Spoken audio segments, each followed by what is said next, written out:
Hello friends, welcome back to NS English Academy. This is Sonia. Guys, in today's video, we will discuss major points we study in British literature. Right from the various ages मैंने यहाँ पे कुछ points उठाए हैं जो आपके PYQs की form में एग्जामिनेशन में ऑलरेडी पूछे जा चुके हैं. Let's practice all the question क्योंकि यहाँ से आपके कॉन्सेप्ट क्लियर होने वाले हैं एज वेल. अगर आपको सेम और डिफरेंट फॉर्मेट में क्वेश्चन अभी मिलने के कंप्लीट चांसेस है तो उसकी आपको प्रैक्टिस हो जाएगी. गाइज, अगर आप मेरे चैनल पर नए हैं, don't forget to subscribe my channel to get further notification. And guys, if you like the content I discuss to you all, please like the video.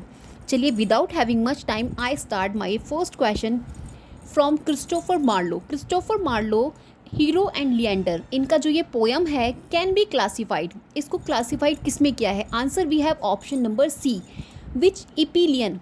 अब इपीलियन क्या होता है? बेसिकली इपीलियन का मतलब होता है short narrative poem.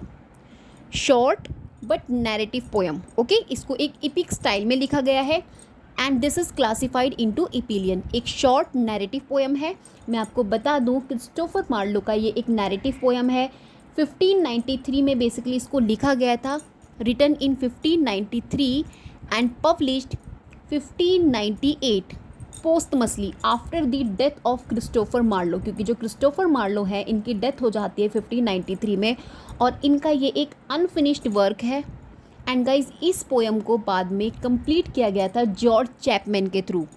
George Chapman another Elizabethan poet और dramatist हैं जिन्होंने इनकी ये पोयम को कंप्लीट किया था और पब्लिश कराया था 1598 में. Remember the fact I am just telling you because you guys can get the question from these facts. Okay, let's move on question number next. Here the question is from the Elizabeth Bishop. यहाँ पूछा है आपसे Elizabeth Bishop की जो poems होती हैं are best remembered for year. क्यों जानी जाती है, मतलब किस चीज़ के लिए जानी जाती है? Then answer we have conversational intimacy. Conversational intimacy के लिए आपकी जो एलिजाबेथ बिशप हैं इनकी पोएम जानी जाती है. Let's discuss brief about Elizabeth bishop. तो गाइज, ये जो एलिजाबेथ बिशप हैं इनके जितनी भी आप पोएम्स देखेंगे, इनके वर्क्स देखेंगे, उसमें आपको थीम मिल जाएंगे एग्जाइल का, loss, grief, childhood memories, perception, observation, nature, travel, kinds of theme आप देखेंगे. उनकी जो बेस्ट नोन पोएम्स हैं एलिजाबेथ बिशप की, one art, right, the fish and sestina, in the waiting room, filling station, questions of travel, kinds of important poem she wrote. और मैं आपको बता दूं, she won Pulitzer prize in 1956. Elizabeth Bishop को 1956 में Pulitzer price मिला था अपनी पोयम नॉर्थ एंड साउथ के लिए, right. And she also won national book award in the year 1970 में इनको नेशनल बुक अवार्ड मिला था फॉर द कंप्लीट पोएम्स के लिए, right. So these are the important facts जो मैंने आपको रिगार्डिंग एलिजाबेथ बिशप बता दिए. Now you go and check out Elizabeth Bishop poems. Title at least you will come to know. Okay, चलिए next question हम लोग देखते हैं. In my last duchess which of the following is not one of the duchess is demeanours according to the duke. देखिए, ये जो is D manners है, मीनर्स हैं, इसका मतलब है बिहेवियर. तो यहाँ पे पूछा है नॉट. Remember the not. अगर आपको क्वेश्चन में नॉट मिलता है उससे आपका क्वेश्चन गलत नहीं करना है, उसको अच्छे से रीड करना है, then you will have to go towards your answer. तो आंसर हमारा ऑप्शन नंबर सी है. यहाँ पे नॉट पूछा है, that's why she would not listen to her husband when he tried to correct her behaviour. This is not following by duchess. Otherwise ये जो आपके option, she was flattering by compliment from Fra Pandolf, right, she enjoyed the sunset as much as she enjoyed her husband's favour. तो आपने देखा था ना, ये जो आपके रॉबर्ट ब्राउनिंग का जो ड्रामेटिक मोनोलॉग है माई लास्ट डचेस, तो इसमें ये किस तरीके से कंप्लेन कर रहे थे रिगार्डिंग अपनी वाइफ जो इनकी डचेस है उसके बारे में. तो ये बताते थे कि वो फ्लैटरिंग करती थी और वो शी वॉज इक्वली ग्रेटफुल. मतलब ये चाहते थे कि मुझे इंपॉर्टेंस दे, मगर वो उनको इतना इंपॉर्टेंस, ऐसा इनको लगता था रॉबर्ट ब्राउनिंग को. तो he just said all the things. Negativity इतना ज़्यादा उनके अंदर था, क्रूलिटी इतना था उनके अंदर, रॉबर्ट ब्राउनिंग के अंदर, जो रिगार्डिंग उनकी डचेस. तो वो सब कुछ एक्सप्लेन कर रहे थे यहाँ पे एक साइलेंट स्पीकर से, एज द ड्रामेटिक मोनोलॉग आपका फॉलो करता है. तो यहाँ पे नॉट पूछा है, तो she would not listen to her husband when he try to correct her behaviour. तो this is the answer, otherwise these are the option right. Okay, चलिए नेक्स्ट क्वेश्चन पे चलते हैं हम लोग। Here they asked about the Seamus Heaney के digging से आपको क्वेश्चन मिला हुआ है। सीमस हैनी is digging in his first volume of the poetry Death of a Naturalist illustrates all the following except। अब देखिए यहाँ पे except पूछा है, यानी कि किसको उन्होंने फॉलो नहीं किया है। Let's discuss. So guys, option we have answer option number B, his obsession with Irish legend and folklore। तो मैं आपको बता दूँ, ये जो सीमस हैनी का डिगिंग है that is a poem, right, इसका टाइटल है।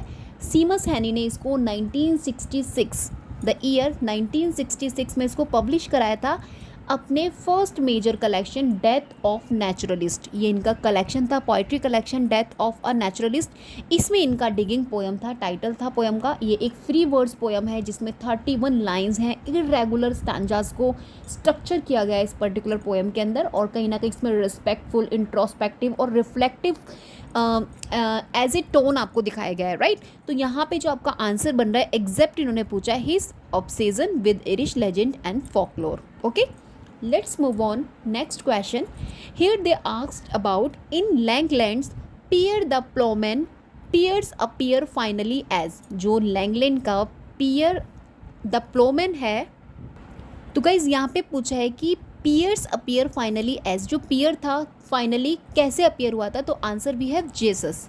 तो मैं आपको बता दूं गाइज, ये जो लैंगलैंड है इनका जो पियर द प्लोमैन है, इसका फुल टाइटल है the vision of Piers Plowman, right, the vision of Piers Plowman. William Langland ने इसको लिखा है और ये मिडिल इंग्लिश में गाइज लिखा गया है। और गाइज इसको कंपोज्ड किया है अराउंड, क्योंकि we are just talking about the Geoffrey Chaucer's time, so basically इसको 360 अराउंड मैं आपको बता रही हूँ 1387 यानी कि 14th सेंचुरी में बेसिकली इसको कंपोज्ड किया गया है। एलेगोरिकल नैरेटिव पोएम है इनकी ये लैंगलैंड की, right. So these are the fact. और फाइनली जो आपके पियर्स जो थे अपीयर हो रहे थे वो हो रहे थे Jesus. Okay, let's move on next question. So friends, next question we have hymn to adversity is a poem by. Hymn to adversity ये आपकी थॉमस ग्रे ने पोएम लिखी है, और मैं आपको बता दूं इसको 1742 में पब्लिश कराया गया है। थॉमस ग्रे इसके ऑथर हैं, और गाइज ये एक ऑड है जो कि पिंडारिक स्टाइल में लिखा गया है, राइट। इसका जो स्टाइल है वो पिंडारिक है, और 1742 इसका पब्लिकेशन है, and this is the ode, right. Let's move on next question. Next question, which of the following is not a Browning's work. अब यहाँ पे नॉट पूछा है, तो ब्रॉनिंग के वर्क्स कौन कौन से हैं। सबसे पहले dramatic lyrics men and women written by Browning. Dramatic persona also he wrote, men and women also he wrote. The palace of art, this is not written by Robert Browning, actually this is written by Alfred Lord Tennyson. इसको Tennyson ने लिखा है, जिन्हें हम Victorian age में study करते हैं, और 1832 में इसको पब्लिश कराया गया था। एंड फ्रेंड्स, इसको बाद में रिवाइज्ड भी कराया गया है इन 1842 में, इसको रिवाइज कराया गया है। 1832 में इसको पब्लिश कराया गया था first, the palace of art written by Alfred Lord Tennyson, not by Browning, right. Let's move on next question. Here are some line, fail I alone in words and deeds, why all men strive and who succeeds. These lines are from, so here the answer we have the last ride together। तो friends, ये जो the last ride together है, right, ये lines आपकी last ride together से है। This is written by Robert Browning, 1855 publication है इसकी। 10 स्टैंजाज आपको इसमें मिल जाएंगे, जिसमें 11 लाइंस हैं, ओके। एक ड्रामेटिक मोनोलॉग है, right. So this is the answer. Let's move on next question.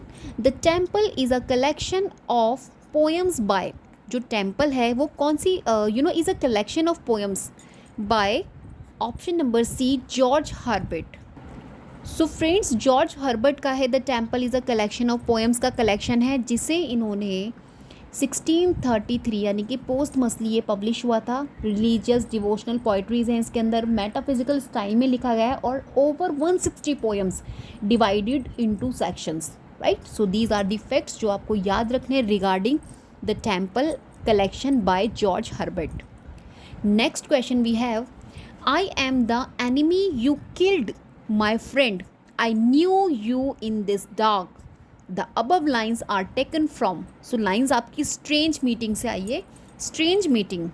तो फ्रेंड्स ये जो strange meeting है that is poem written by Wilfred Owen. War poet जिन्हें हम बोलते हैं विल्फ्रेड ओवन, राइट. 1989 में 1918 में इसको लिखा गया है, रिटन इन 1918, और इसको पोस्टमसली 1920 में पब्लिश कराया है. Remember the fact I am just going to discuss with you all because these are most important. जब आप ये वीडियोज़ देख रहे हैं तो जितने भी फैक्ट्स मैं एडिशनल आपको बता रही हूँ रिगार्डिंग पर्टिकुलर क्वेश्चन PYQ, आपको इन्हें नोट करके रखना है, राइट, क्योंकि these information most important for you all, right. ये एक वार पोइट्री है बेसिकली, और ये एक सोनेट की फॉर्म में लिखा गया है, right. So these fact important for this particular strange meeting.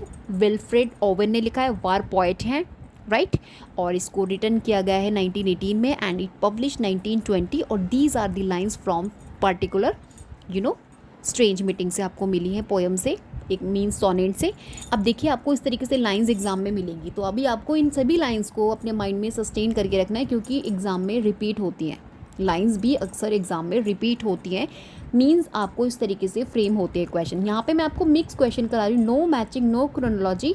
Here I just give you mixed question जो आपसे पॉइंट से जितने भी आपसे PYQs पूछे गए हैं अब तक, I am just discussing to you all, right. And next question we have, great wits are sure to madness, near eyelid and thin partitions do their bounds divide. The above lines appear in. अभी फिर से आपसे line पूछी गई है कि ये जो लाइंस हैं आपकी कहाँ से आई हैं. सो लाइंस आपकी आई हैं एब्जोलम एंड आर्किटोफल. सो गाइज ये जो एब्जोलम एंड आर्किटोफल है जॉन ड्रेडन का पोएम है, राइट, पब्लिश्ड इन 1681 में ये पब्लिश हुआ है. एक सटायर है, पॉलिटिकल एलिगरी है बेसिकली, और इसमें जो लाइंस हैं वी हैव 1090 लाइंस हैं इसके अंदर. हीरोइक कपलेट है, right. So these information you must know about Absalom and Achitophel. Okay, let's move on next question. Friends ये जो मैं आपसे क्वेश्चन डिस्कस कर रही हूँ, do you know from where I got these questions? This is the booklet that I purchase from the limitless literature, जहाँ पे नकुल ग्रोवर हैं यूट्यूब पर, उनसे मैंने परचेज़ किया था व्हेन आई वाज प्रिपेयरिंग. तो वही सब मैं आप लोगों के साथ शेयर कर रही हूँ. ट्रस्ट मी, मैं इसमें ये ऐड कर रही हूँ जितना भी एक्सप्लेनेशन मैं आपको दे रही हूँ. आफ्टर स्टडिंग दीज ऑल मैं आपको एक्सप्लेन कर रही हूँ क्योंकि यहाँ पे आपको टॉपिक वाइज क्वेश्चंस उन्होंने इस कंप्लीट बुकलेट में दे रखे हैं. सो वही मैं आपके साथ आज डिस्कस कर रही हूँ. सो प्लीज़ मेरी इस वीडियो को ख़राब मत होने दीजिएगा, इसको अच्छे से रिवाइज़ कीजिएगा इन सभी क्वेश्चंस को क्योंकि बहुत इंपॉर्टेंट है. And I also preserve it very secure way, right. चलिए नेक्स्ट क्वेश्चन हम लोग देख लेते हैं. Verses on the death of doctor Swift was written by. ये जो आपका verses on the death of doctor Swift है that was written by Jonathan Swift. Jonathan Swift ने, देखिए यहाँ ऐसे क्वेश्चंस आपको एग्जाम में बन रहे हैं. चलिए अब मैं डिटेल डिस्कस करती हूँ regarding versus on the death of doctor Swift. So guys ये आपका जोनाथन स्विफ्ट ने लिखा है और इसको पब्लिश कराया है 1739 में, पोस्टमसली हुआ था, राइट. एंड बेसिकली ये इनका हीरोइक कपलेट है, right. So this is important I think about this satirical elegy. एक सटायरिकल एलिगी है which is written on the death of doctor Swift. Doctor Swift क्या है? एक स्यूडोनेम है जो कि used for the writer himself, writer के द्वारा इसे यूज़ किया गया था, डॉक्टर स्विफ्ट. रिमेंबर ये जो आपकी सटायरिकल एलिगी है इसमें जो आपका the death of the doctor Swift है, ये एक स्यूडो नेम है जो कि यूज्ड किया गया था writer himself, right. So these are the fact you will have to keep in your mind. चलिए नेक्स्ट क्वेश्चन की तरफ मूव करते हैं. Here they asked about the which of the following is not the opening of the well-known romantic poem. देखिए question में not को हमेशा ध्यान रखिएगा, ठीक है. यहाँ पे आपसे पूछा है which of the following is not the opening of the well known romantic poem. तो कौन सी है? Margaret are you grieving over golden grove unleaving. तो these are not the opening of the well known romantic poem. Otherwise, option A, B, and D are the sophisticated opening lines of well-known romantic poems. Right? Hope आपको question clear हो गया हो. Let's move on next question. Although Nobel laureate Seamus Heaney writes in English, in voice and subject matter, his poems are. Now you will have to identify Irish. तो इनकी जो poems थी वो क्या थी? Irish में थी. ठीक है, चलिए नेक्स्ट चलते हैं. लैंगलैंड का Piers Plowman is a satire on. देखिए अगेन ये क्वेश्चन रिपीट हुआ है. It means you will have to prepare Langland का पियर एंड प्लोमेन को आपको इन डिटेल्ड का मतलब है you should know the publication year. Right, जितना भी फैक्ट्स है आपको रिगार्डिंग 6 और 7 लाइन्स का शॉर्ट नोट्स बना के रखना है रिगार्डिंग दिस पर्टिकुलर पियर्स प्लोमेन. अब इस पे सटायर किस पे सटायर कर रहे हैं ये? सो ये एक क्लर्गी पर सटायर किया जा रहा है यहाँ पे. ठीक है, so these information you will have to keep in your mind for your examination. Next question, who of the following is the author of Juno and the Peacock? अब यहाँ पे आपसे ऑथर का नाम पूछा है. ऑथर वी हैव सीन ओ केजी. सो फ्रेंड्स यहाँ पे आपसे पूछा है, देखिए जो जूनो एंड द पिकॉक है ये एक प्ले है बेसिकली, और इस प्ले को लिखा है आपके सीनो केजी ने. और इस नाम की सेम टाइटल की जूनो एंड द पिकॉक करके एक पोएम भी है दैट वी स्टडी, जिसके ऑथर कोई और है. तो कंफ्यूज मत होइएगा, ये आपका एक प्ले है जिसे सीनो कैसी ने लिखा है. एंड इसका जो फर्स्ट परफॉर्मेंस था दैट वाज 1950. ठीक है, और ये एक ड्रामा है एंड रिटन बाय सीनो कैसी. ओके, चलिए next we will move. So friends next question है Byron's English bards and Scottish reviewers. Right, is about. ये बेसिकली किसके बारे में? तो देखिए ये जो इनका English bards and Scottish reviewers है आपका लॉर्ड बायरन का, that published in the year 1809 में. ये इनका एक सटायर है. राइट, ये इनका एक सटायर है जिसे इन्होंने हीरोइक कपलेट में लिखा है. और इसमें किसके बारे में बताया? तो बेसिकली आंसर हमारे पास ऑप्शन नंबर डी है, यानी कि first, a survey of English poetry as well contemporary literary scene. These 2 options are right from the Byron, जो लॉर्ड बायरन का English bard and Scottish reviewers है. This is a satire published in the year 1809. Right, चलिए आगे चलते हैं next question की तरफ. यहाँ पे again you will find the famous line where ignorant armies clash by night is taken from a poem by. तो ये मैथ्यू आर्नल्ड की पोएम से ली गई है लाइन्स.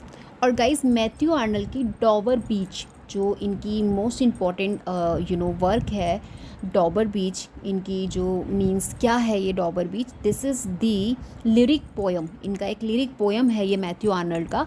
यहीं से ये फेमस लाइन ली गई है आपकी, where ignorant armies clash by night. Right, तो डॉबर बीच से ली गई है मैथ्यू आर्नल्ड की. और बेसिकली ये जो डॉबर बीच है फर्स्ट इसको पब्लिश कराया गया था 1867 में, और डॉबर बीच से ली गई है. Dover Beach, right, most important है, लिरिकल पोएम है, 4 स्टैंजाज हैं इसके अंदर. राइट, और बेसिकली एसोसिएटेड है विक्टोरियन पोइट्री से. So these information you will have to keep in your mind regarding Matthew Arnold's Dover Beach, the famous line where ignorant armies clash by night. Okay, चलिए next question. The words form of Byron's Childe Harold was influenced by. देखिए ये भी इनका work है, child Harold. Let's discuss. तो friends पहले मैं आपको थोड़ा सा बता दूं, चाइल्ड हैरोल्ड जो है आपका ये लॉर्ड बायरन ने लिखा है, और इसको पहले पब्लिश कराया था 1812 में. और 1812 में इसके first and second cantos publish हुए थे. ठीक है, और इसके बाद 1816 में ये पब्लिश हो रहा है, जिसमें with the 3rd and 4th cantos के साथ. रिमेंबर यहाँ से भी आपको क्वेश्चन बनता है, लॉर्ड बायरन का चाइल्ड हैरोल्ड, और ये इन्फ्लुएंस किससे था? बाय था स्पेंसर से इन्फ्लुएंस था. एक नैरेटिव पोएम है इनका, 4 कैंटोज में डिवाइडेड है. आई टोल्ड यू कि 4 कैंटोज कैसे इनके पब्लिश हुए 1812 में, first and second, and 3rd and 4th इनका जो कैंटोज है that was publish 1816. Okay, over 4000 lines आपको देखने मिल जाएगी इसके अंदर. And these information you will have to keep in your mind regarding Childe Harold by Lord Byron. Let's move on next question. यहाँ पे क्वेश्चन है आपका टेनिसन यूलिसिस इज, देखिए एक तो आपकी जेम्स जॉयस ने लिखी है Ulysses, that was publish 1922। If I talk about the Tennyson ने भी इसको लिखा है। ये इनका एक बेसिकली ड्रामेटिक मोनोलॉग है। रिमेंबर ये क्या है, क्योंकि यहाँ से भी क्वेश्चन आपको पूछा जाता है what exactly it categorise. So this is the dramatic monologue. Ulysses इनका एक ड्रामेटिक मोनोलॉग है, राइट, बाय टेनिसन ने लिखा है और 1842 पब्लिकेशन है इसकी। रिमेंबर 1922 जेम्स जॉयस ने लिखा है यूलिसिस, लेकिन इन्होंने लिखा है ड्रामेटिक मोनोलॉग और सेम टाइटल है यूलिसिस, और बेसिकली एक ब्लैंक वर्ड्स में लिखा गया है। यहाँ से क्वेश्चंस आपको बनते हैं फ्रॉम द टेनिसन की पोएम्स के, और ड्रामेटिक मोनोलॉग के फैक्ट्स पूछ लिए जाते हैं, जैसे कि स्ट्रक्चर क्या है, जैसे ये इनका 1 स्टैंजाज हैं, 70 लाइन्स हैं इसके अंदर, 70, ठीक है। तो दीज आर द इंफॉर्मेशन जो आपको अपने माइंड में रखनी है। और यहाँ पे पूछा है कौन सा ऑप्शन, तो ऑप्शन नंबर डी हमारा राइट है। यूलिसिस जो है इनका क्या है, अब पोयम है, एक्सप्रेस करती है the need for going forward and braving the struggles of life. तो इसमें आपने देखा होगा इनकी एक पोयम मीन्स ड्रामेटिक मोनोलॉग है, जो क्या करता है कि मतलब एक्सप्रेस करता है कि हमें कभी रुकना नहीं चाहिए लाइफ में, हमें आगे बढ़ना चाहिए, हमें अपनी एज के अकॉर्डिंग अपनी लाइफ में खाली नहीं बैठना चाहिए। जो हमें लाइफ मिली है वी शुड ब्रेवली स्ट्रगल करना चाहिए लाइफ में। दिस इज़ द मैसेज, और you guys can see is about Tennyson's Ulysses. और एक ड्रामेटिक मोनोलॉग भी है, मैंने एज आई टोल्ड यू कि ये जो पोएम है और in the form of dramatic monologue it is लिखा गया है। देखा आपने, इस तरीके से आपसे क्वेश्चन पूछ ले जाते हैं। टेनिसन के जितने भी वर्क्स हैं 6 और 9 नंबर्स आपको उनको माइंड में रखना है, कीप इन योर माइंड। और क्या है बेसिकली ड्रामेटिक मोनोलॉग है, पोएम है, प्ले है, नॉवल है, क्या है, all the things we will have to remember, okay, क्योंकि यहाँ से क्वेश्चन आपको बनते हैं। Let's move on next question. Poem descriptive of rural life and scenery is written by, poems descriptive of rural life and scenery is written by option C, John Clare ने इसको लिखा है। आप इसको देख लीजिएगा कि क्या है, इसके बारे में मुझे ज़्यादा नहीं पता। Let's move on next question. All great literature is at bottom a criticism of life, this statement is attributed to, किसको attributed है ये जो statement है, that is attributed to Matthew Arnold, okay, कि all great literature is at bottom a criticism of life, so this attributed to Matthew Arnold. Next question we have identify the author of the following lines. अब देखिए आपको यहाँ पे author को find out करना है from the line से। Let's see discoverers to new worlds have gone, let maps to other worlds on worlds have shone, let's possess one world, each hath one and is one. So answer we have John Donne, okay. Next question, the plane of Arthurian stories has influenced the composition of Tennyson's, जो आपका plan है of Arthurian stories का influenced हो रहा है, कौन सी composition है टेनिसन की। So answer we have idylls, right. Next question, the city of dreadful night, the city of dreadful night a long poem है जिसमें डिपिक्ट किया गया है the late Victorian scene of gloom and despondency, किसके द्वारा लिखी गई है। So answer we have option number C, James Thomson, right. Let's move on next question. Which of the following Tennyson poems is a dramatic monologue. अब देखिए यहाँ पे question आपसे पूछ लिया टेनिसन के, आई थिंक ये थर्ड क्वेश्चन है जो रिपीट हो रहा है। तो टेनिसन मोस्ट इंपॉर्टेंट पोएट है फ्रॉम द विक्टोरियन एज से, हमें इनको स्टडी करना है इन डिटेल्ड मैनर, राइट। सो यहाँ पे आपसे पूछा है टेनिसन की जो पोएम्स हैं इज अ ड्रामेटिक मोनोलॉग में वो कौन सी हैं, राइट। सो आंसर भी है Tennyson, right, Tennyson, okay. In memoriam, the charge of the light brigade, crossing the bar, Tennyson, okay. So ये नंबर 4 जो आपका ऑप्शन है, this is poem is a dramatic monologue में लिखी गई है, okay. Let's move on next question. Verses on the death of doctor Swift is written by, again this question came, तो किसके द्वारा, जोनाथन स्विफ्ट के द्वारा लिखा गया है। आई टोल्ड यू, और डॉक्टर स्विफ्ट क्या है, एक स्यूडोनेम है जो आपके जोनाथन स्विफ्ट ने इसको आप बोल सकते हो रिप्रेजेंट किया है, right. Next question, Mac Flecknoe is an attack on Dryden's literary rival, तो क्या है ये basic, Thomas Shadwell, okay. Next question, 18th century writers used satire frequently for, जो 18th सेंचुरी के राइटर्स थे वो सटायर किस लिए फ्रिक्वेंटली यूज़ करते थे। आंसर भी है attacking human vices and follies, जो ह्यूमन की जितनी भी फॉलीज होती थी उसको कहीं ना कहीं अटैक करने के लिए जो 18th सेंचुरी के राइटर्स थे, दे यूज सटायर, राइट। तो सटायर के थ्रू ही वो क्या करते थे, कहीं ना कहीं अपनी उनकी फॉलीज को रीडर्स के सामने लेकर आते थे। Lord Byron's the vision of judgement is a satire directed against, किसके डायरेक्टेड है अगेंस्ट, तो आंसर भी है Robert Sade. So friends, next question. Andrew Marvell's An Horatian Ode upon Cromwell's written from Ireland. This is the title. Was written in, ये basically कब लिखा गया था, so that was written in 1650। Andrew Marvell ने इसको लिखा है। ये इनका एक ऑड है, मीन्स होरेशियन स्टाइल में इसको लिखा गया है। इयाम्बिक पेंटामीटर का यूज़ किया है। वन लॉन्ग स्टैंजाज इसमें दिए गए हैं। और I think this is important things I share with you all, right. So 1650 में बेसिकली इसको लिखा गया है। Let's move on next question. To daffodils is a poem written by, daffodils किसने लिखी है, रॉबर्ट हैरिक ने। सो गाइज, ये जो डैफोडिल्स पोएम है आपकी रॉबर्ट हैरिक की एक वेल नोन पोएम है, जिसको इन्होंने 1648 में लिखा है, right. 1648, that was written 1648, right. और इसको फर्स्ट इनका जो कलेक्शन है हैस्पेरिट्स नाम का इनका कलेक्शन है जो 1648 में, उसमें बेसिकली इसको पब्लिश कराया गया था डैफोडिल्स को, राइट। और ये इनकी एक लिरिकल पोएम है, राइट। और 5 स्टैंजाज आपको इसके अंदर मिल जाएंगे। Let's move on next question. England my England is a poem by, England my England that was written by W.E. Henley. So friends, ये एक पेट्रियाटिक पोएम है जो आपकी W.E. हेनले ने लिखा था, रिटन इन 1902 में इसको लिखा गया है, राइट। एक इनकी तो बुक ऑफ वर्ड्स है, उसमें इन्होंने इसको लिखा है, लिरिक पोएम है इनकी, राइट। और इसके अंदर स्टैंजाज में आपको मिल जाएंगे, stanzas divided into stanzas. So Robert Herrick, not Robert Herrick, W.E. Henley ने इसको लिखा है England my England, right. So this is most important है, पेट्रियाटिक पोएम है। और इसके अंदर और इनका जो कलेक्शन है द बुक ऑफ वर्ड्स, उसमें इस पर्टिकुलर पोएम को पब्लिश कराया गया है, right. Let's move on next question. So guys, dash was the first sonnet sequence in English, first sonnet sequence English में कौन सा है, हमारे पास फिलिप सिडनी का Astrophel and Stella. This was considered the first sonnet sequence in English. Next question. The works of Gerard Manley Hopkins were published posthumously by, जो इनके works थे आपके GM हॉपकिंस के, वो किसके द्वारा पब्लिश कराए गए थे। So answer we have Robert Bridges के थ्रू इनके जो वर्क्स थे पोस्टमसली पब्लिश कराए गए थे। इंपॉर्टेंट फैक्चुअल क्वेश्चंस हैं ये, आपको इसको माइंड में रखना है, right.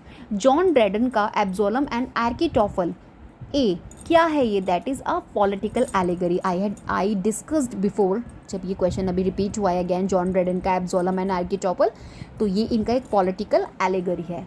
Next question.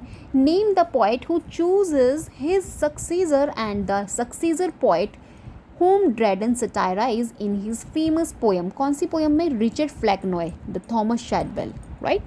Richard Flecknoe and Thomas Shadwell. Next question.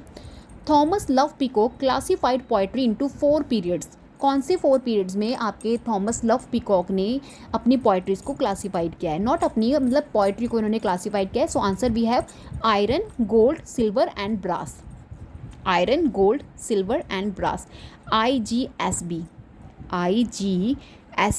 Okay. इस एक्रोनिम से आप इसको याद रख सकते हैं। Let's move on next question. In poem like the altar and Easter wings dash exploits dash, answer we have George Herbert exploits typographic space, right. So option D इसका answer है। Let's move on next question. GM Hopkins का winds hover is dedicated, किसको dedicated है, answer है हमारे पास to Christ are Lord, क्योंकि यहाँ पे सेम है, तो बेसिकली ये डेडिकेटेड है टू क्रिस्ट को, ठीक है। तो 2 बार ये मीन्स प्रिंट हो गया, that's why both the answer दे रखे। बेसिकली ये डेडिकेटेड है टू क्रिस्ट को, ओके, आर लॉर्ड। चलिए, अभी मैचिंग क्वेश्चन आ गया है हमारा। We will have to match list 1 and list 2 according to the code given below, जैसे कि यहाँ पे कुछ ऑथर्स हैं and here are the poems. तो guys, we have Ted Hughes, Seamus Heaney, W.H. Auden, D.H. Lawrence. तो D.H. Lawrence का कौन सा है स्नैक, है ना। तो D.H. लॉरेंस एसोसिएटेड है आपके स्नैक से, मीन्स 4 इज़ एसोसिएटेड टू तो आंसर हमारा ऑप्शन नंबर सी है, 4 is associated to, right. Third is associated 4, जो थर्ड है आपका WH ऑर्डन, इनका एसोसिएशन है prevent the dog from barking with a juicy, okay. और सेकंड का एसोसिएशन है आपका 1 से, सेकंड यानी कि सीमस हैनी एसोसिएटेड है ऑटर से, अभी हमने पीछे देखी थी ना इनकी ये पोयम, राइट। और टेड हग्स का एसोसिएशन है गोस्ट क्रैब से, क्रैब्स, एनिमल्स के बारे में ज़्यादा ये लिखते थे ना। चलिए नेक्स्ट क्वेश्चन की तरफ मूव करते हैं। Here is the question, which of the following poems by Tennyson does not speak of old age and death? Not याद रखिएगा, तो वो कौन सी इनकी पोएम्स हैं जिसमें इन्होंने he does not talk about the old age and death. तो आंसर भी है the beggar mind, the beggar mad, okay. Otherwise lost, lotus eater, Ulysses, Tithonus, इन सभी में he talks about the old age and death की बात इन्होंने की है। यूलिसिस तो मैंने अभी डिस्कस किया आपसे 1842, जिसमें इन्होंने of course he talks about the age and old age के बारे में, स्ट्रगल के बारे में ही टॉक्स। तो बैगर मैड है जिसमें इन्होंने he did not talk about it, okay. चलिए नेक्स्ट क्वेश्चन की तरफ मूव करते हैं। Who among the following is a working class poet? तो वर्किंग क्लास पोइट हमारे पास है Tony Harrison, right. Next we have identify Petrarch sonnet sequence from among the following. Petrarch sonnet sequence कौन सा है अमंग? यहाँ पर हमारे पास राइन स्पार्स बेसिकली एक पेट्रार्च सोनेट सीक्वेंस है, right. This is also most important question. The following are two list of lines from poems and their titles. यहाँ पे कुछ पोएम की लाइन्स हैं और टाइटल्स हैं। इन क्वेश्चंस को बहुत अच्छे से माइंड में रखना है आपको, क्योंकि these lines repeat again and again in your examination, right. So first we have the squat pen rest as snug as a gun. Option D हमारा बेसिकली आंसर है। तो फर्स्ट एसोसिएटेड है आपका थर्ड से, यानी कि द स्क्वैट एसोसिएटेड है आपका डिगिंग से। अभी हम लोगों ने डिगिंग डिस्कस किया है ना पीछे, तो उसी की ये लाइन है, उसी पोएम की बेसिकली लाइन है। और आपका सेकंड एसोसिएटेड है फर्स्ट से, means church going, a serious house on serious earth it is. This read we read this in masters, हमने अपनी मास्टर्स में स्टडी किया ना चर्च गोइंग, राइट। सो वहीं से उसी की लाइन है ये, अ serious house on serious earth it is. तो बेसिकली चर्च की ही टॉक्स अबाउट, पॉइंट एक्चुअली उसकी बात कर रहे हैं यहाँ पे, चर्च की। और ऑप्शन नंबर सेकंड हो गया, ठीक है। Third is associated with 4, means आपका time held me green and dying. This associated है आपका फन हिल से, okay. and what except we have fourth is associated with second, hawk roasting, I hold creation in my foot। तो ये lines आपकी कहाँ से आई है? हॉक रोस्टिंग से, right. The hind and the panther transverse to the story of the country mouse and the city mouse is a satire on. Basically किस पर है satire? Of course on John Dryden, right. चलिए next question की तरफ बढ़ते हैं। Who among the following wrote a poem comparing a lover's hurt to a hand grenade? वो कौन से पोएम है जिसमें लवर का जो हर्ट है उसको कंपेयर कर दिया गया है अ हैंड ग्रेनेड से?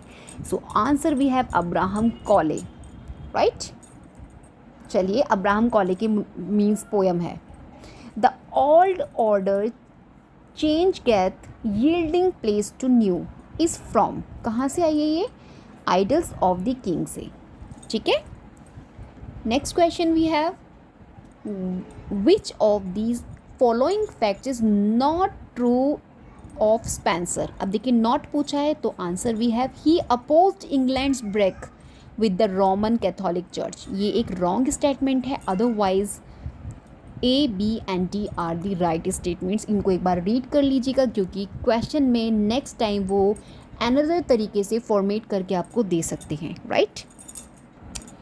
And if no piece of Chronicle we prove will built in dash pretty rooms. क्या है ये? This is the sonnets, okay. Where ignorance is bliss TISS folly to be wise. Who wrote the following lines? Grey ने लिखे, Thomas Gray ने। These lines are from the Thomas graze work, okay, उनकी poem से ली गई है। Which of the following is true? अब यहाँ पे आपसे पूछा है ट्रू क्या है, तो aura lag is a poem in 9 books. जो ऑरा लैग है दैट इज़ द पोएम जो आपकी 9 बुक्स में डिवाइडेड है, और ये कलेक्शन ऑफ सोनेट का है। No, nursery time no, aura lag is a seeds no, तो और सारे गलत है, यही इसका राइट है, ठीक है। नेक्स्ट वी हैव, चलिए ये वाला क्वेश्चन देखते हैं हम।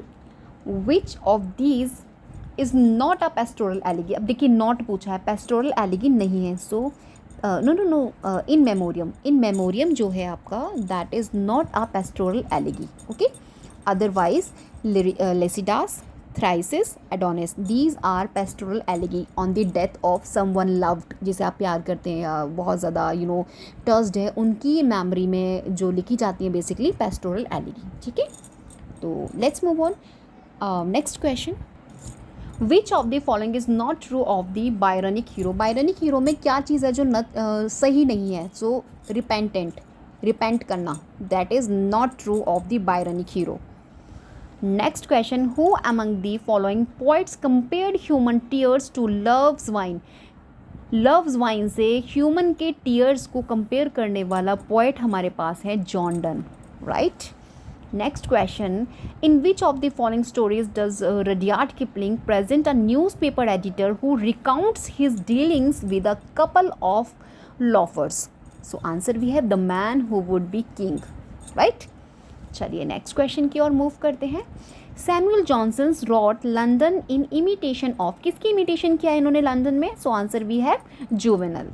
Okay, next question, which of these is the best paraphrases of the line the path of glory lead but to the grave. So every one dies even the famous and glorious. तो यहाँ पे ये line जो है कौन सा paraphrase है जो ज़्यादा मैच हो रहा है? तो answer we have every one dies, सबको मरना है, चाहे वो फेमस हो चाहे ग्लोरियस हो। ठीक है, चलिए अगला क्वेश्चन देख लेते हैं। As bats possession attempts the imitation of the work of two Victorian poet loosely based on, वो कौन से two Victorian poet हैं? Answer we have option number second and third, यानी कि Robert Browning and Christina Rossetti. ठीक है, चलिए next question की तरफ मूव करते हैं। Child Harold pilgrimage is a, क्या है ये? एक लॉन्ग पोएम है, I have discussed about it. Okay, चलिए नेक्स्ट क्वेश्चन देखते हैं। Which of the following phrases is not found in Thomas Gray's Elegy written in a country churchyard? Most important title है, यहाँ से आपको मैचिंग जो chronology में पूछ लिया जाता है, तो यहाँ पे आपसे बेसिकली पूछा है इज नॉट फाउंड, तो आंसर है हमारा all nature is but art unknown to थी।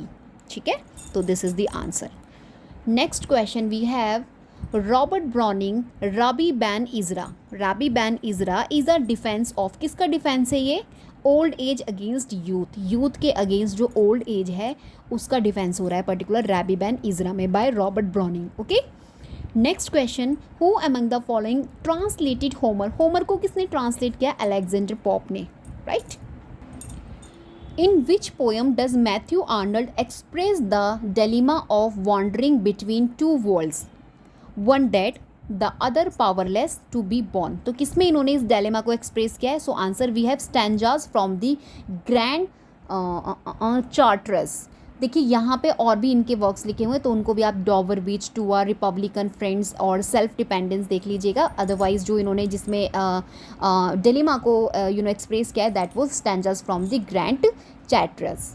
ये मेरा लास्ट क्वेश्चन था आज के वीडियो का। वी विल डिस्कस टुमारो और नेक्स्ट डे।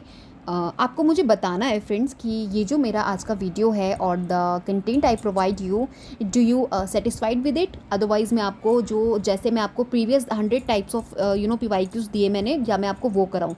ये जो आपके टॉपिक्स वाइज क्वेश्चंस हैं, दीज आर दी PYQs, ये सभी बिल्कुल फ्रेश PYQs हैं। PYQs वो भी हैं लेकिन वहाँ पे मैं सिलेक्ट करके आपको दे रही हूँ। मैचिंग और क्रोनोलॉजी मीन्स आपको इजी वे में बताने की कोशिश कर रही हूँ। अभी उसमें मैंने कोई भी टफ क्वेश्चन इंक्लूड नहीं किया है, उन्हें मैं सेग्रीगेट करके आपको कहीं ना कहीं रिवाइज कराने की कोशिश कर रही हूँ। और ये जो मेरा आज का वीडियो है इसमें एज इट इज़ आपको जैसा मिक्सड अप आपको मिल रहा है, तो इस तरीके से कुछ क्वेश्चन टफ हैं, कुछ मिक्सड अप क्वेश्चन है, कहने का मतलब है। तो you will have to tell me what kind of video would you like to prefer, right.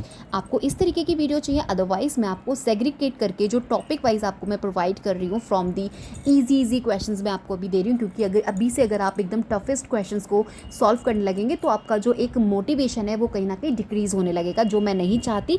That's why मैं आपको अभी ईजीएस्ट मैनर में वो सभी चीज़ें क्रैम कराना चाहती हूँ। उसके बाद हम लोग थोड़ा थोड़ा अपना लेवल बढ़ाते रहेंगे और इस तरीके से मेरा मतलब मेरा तो पर्पस यही है, बाकी you will have to tell me would you like to prefer which one. Okay, I end my video.